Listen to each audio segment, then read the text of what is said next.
Buti lang, Rachel, bumalik ka. Hindi na mahirapan si Mayor para hanapin ka. Matutuwa yun.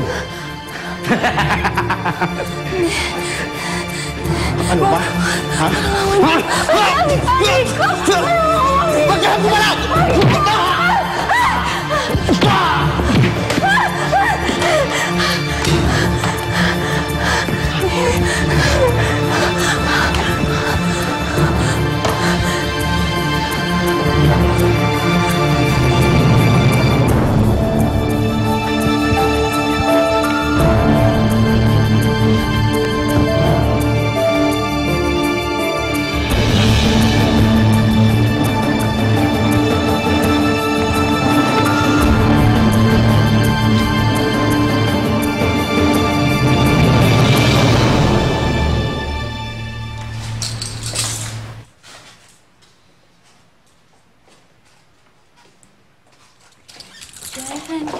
Dito ka na matulog sa kwarto.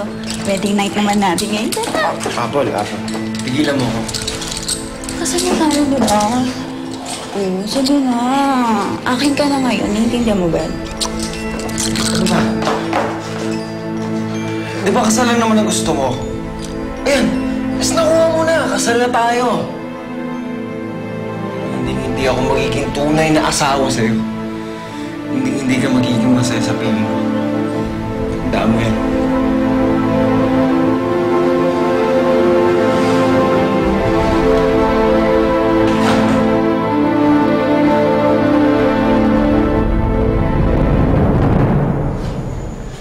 Oh, buong araw kong nawala. May problema ba? Ginawa ko lang lahat na inutos mo sa akin. So, ano na nangyari? Wala nakakaalam kung nasan si Rachel. Pero hawak ni Mayor ang pamilya niya. Ang gagamitin niyang pae niya para bumalik sa kanya si Rachel. Talagang lahat gagawin ng lalaking yun para sa kabit niya. May gagawin ba tayo?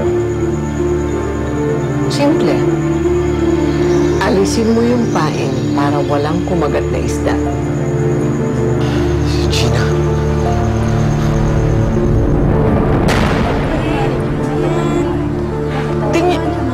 Tingin mo yung nasa dulo, may paawa. Ano kaya kasalanan ng taong yan? Pinagputol-putol ang katawan. Grabe naman ang gumawa niyan. Ay, baho na! Diyos ko! Mga kababayan, harito po ako sa bakanting lote, malapit sa bayan ng San Felipe, kung saan ay natagpuan ang pira-pirasong bahagi ng katawan ng isang lalaki at kasalukuyan pong iniimbestigahan ito ng pulisya. Samantala, sa paunang impormasyon na aming nakalap, ang lalaking ito ay nagngangalang Levi Ramiro. Ito po ay batay sa mga impormasyong aming natagpuan malapit sa pira-pirasong bahagi ng kanyang katawan.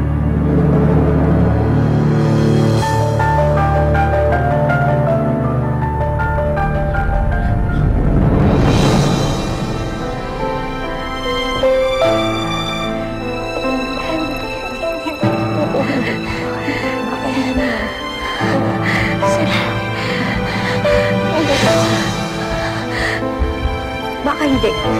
Oo. Baka magkamali sila. Hindi. Oo. Hindi sila yan. Hindi totoo yan. Hindi talaga yan, Beauty.